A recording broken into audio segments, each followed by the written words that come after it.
Collector साहब होश में आओ, होश में आओ, होश में आओ। कलेक्टर साहब होश में आओ, होश में आओ, होश में आओ। कत्ल खाना नहीं चलेगा, नहीं चलेगा, नहीं चलेगा। कत्ल खाना वापस लो, वापस लो, वापस लो। कत्ल खाना वापस लो, वापस लो। तानाशाही नहीं चलेगी, नहीं चलेगी, नहीं चलेगी। धनखड़ जी आदेश वापस लो, वापस लो, वापस लो। कलेक्टर साहब आदेश वापस लो, वापस लो, वापस लो। जय भवानी, जय शिवाजी, जय भवानी, जय शिवाजी। जिला प्रशासन आदेश वापस लो, वापस लो, वापस लो। छुट्टी के दिन जमीन घोटाला नहीं चलेगा, नहीं चलेगा, नहीं चलेगा। छुट्टी के दिन जमीन घोटाला नहीं चलेगा, नहीं चलेगा, नहीं चलेगा। कलेक्टर साहब होश में आओ, होश में आओ, होश में आओ। कलेक्टर साहब होश में आओ। नागपुर उमरेड मार्ग पर सुरगांव में बनने वाले कत्लेखाना के खिलाफ उद्धव ठाकरे की शिवसेना ने कलेक्टर कार्यालय पर प्रदर्शन किया। बड़ी संख्या में प्रदर्शनकर्ताओं ने जमकर नारेबाजी की। यह मामला कोर्ट में है और शुरू में पवनगांव में बूचड़खाने का विरोध भी हुआ था। इसके बाद कोर्ट के आदेश पर अब ये बूचड़खाना सुरगांव जा रहा है, लेकिन अब उसका भी विरोध हो रहा है। कल मुख्यमंत्री एकनाथ शिंदे से मुलाकात के बाद वारकरी समुदाय के लोगों ने चेतावनी दी है कि अगर विदर्भ में कहीं भी बूचड़खाना बनाया गया तो वे विरोध करेंगे और 15 दिन की चेतावनी दी है। आज कलेक्टर कार्यालय का युवा नेता उद्धव ठाकरे गट के नितिन तिवारी ने आंदोलन किया और कलेक्टर को ज्ञापन सौंपा।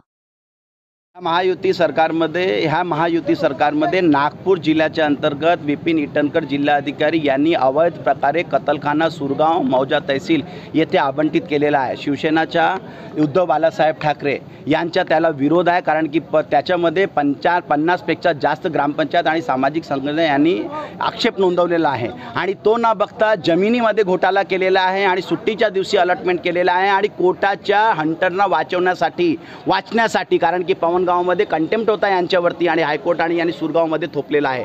हा कत्लखाना त्वरित प्रभावे यांनी वापस घ्यावा। जर नाही वापस घेतला पवनगावचं आंदोलन तर काही नाही होता, कारण की आता शिवसेना उद्धव बाळासाहेब ठाकरे आहे। हा तीव्र गतीने आम्ही रस्त्यावर ते उमरेड हायवे जाम करू सगळ्या गाववासियांना घेऊन आणि आम्ही हे शिंदे सरकारला पण सांगतो आणि देवेंजी तुमच्या ह्या जिल्ह्यात हे कत्लखाना पाहिजे ना आणि तिकडे, कारण की गौहत्याचा आमचा संशय आहे आणि ही महायुती कत्तल सरकार बनण्याची कोशिश करू नका। आम्हाला हा कत्लखाना मान्य नाही। जिल्हाधिकाऱ्यांनी आपले आदेश वापस घ्यावे। जिल्हाधिकारीच्या खिलाफ आणि सरकारच्या खिलाफ आम्ही रस्त्यावर उतरू आणि आंदोलन करू। पावनगावचा कत्लखाना रद्द करून सुरगाव येथे ज्या पद्धतीने जिल्हाधिकाऱ्यांनी जागा अलॉटमेंट केली आहे, अत्यंत नियमबाह्य पद्धतीने जागा अलॉटमेंट केलेली आहे।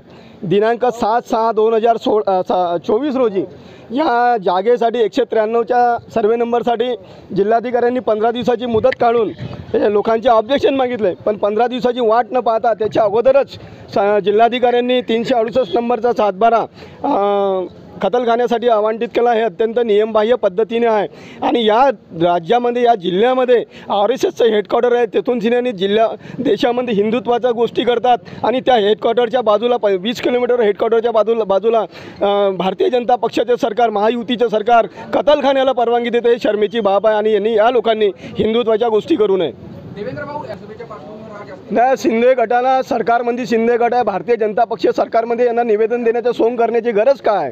त्यांचं सरकार आहे, त्यांच्या जिल्हाधिकारी त्यांचं आहे, त्यांच्या जिल्हाधिकाऱ्यांनी ही जागा आवंटित केलेली आहे। या ठिकाणी तो एक कारखाना आहे, उद्योग आहे। त्या ठिकाणी शेतकऱ्यांच्या गावापासून सुरगावपासून 500 मीटरच्या आतमध्ये हा कत्लखाना उभा केला जाणार आहे। त्याचे जे शेतकरी लोक आहेत, त्याचे गावकरी आहेत, ते कसे राहणार त्या गावामध्ये? दुर्गंधीपूर्ण गावात फैलणार आहे। म्हणून आमचं जिल्हाधिकाऱ्यांना आमचं म्हणणं आहे का या जिल्ह्यामध्ये ज्या जिल्ह्यामध्ये RSSचं हेडक्वार्टर आहे त्या जिल्ह्यामध्ये तरी कमीत कमी शरम असेल तर तुम्ही कत्लखान्याची परवानगी देऊ नका। हे भारतीय जनता पक्षाच्या सरकारला आणि सन्माननीय जिल्हाधिकाऱ्यांना आमचं सांगणं आहे शिवसेनेच्या वतीनं। आणि जर हे सरकार ऐकलं नाही तर शिवसेना आपल्या पद्धतीनं अधिक यांना धारावर धरण्याचं काम काही झालं तरी त्याचं वीट सुद्धा लागू देणार नाही। हा शिवसेनेचा निर्धार आहे।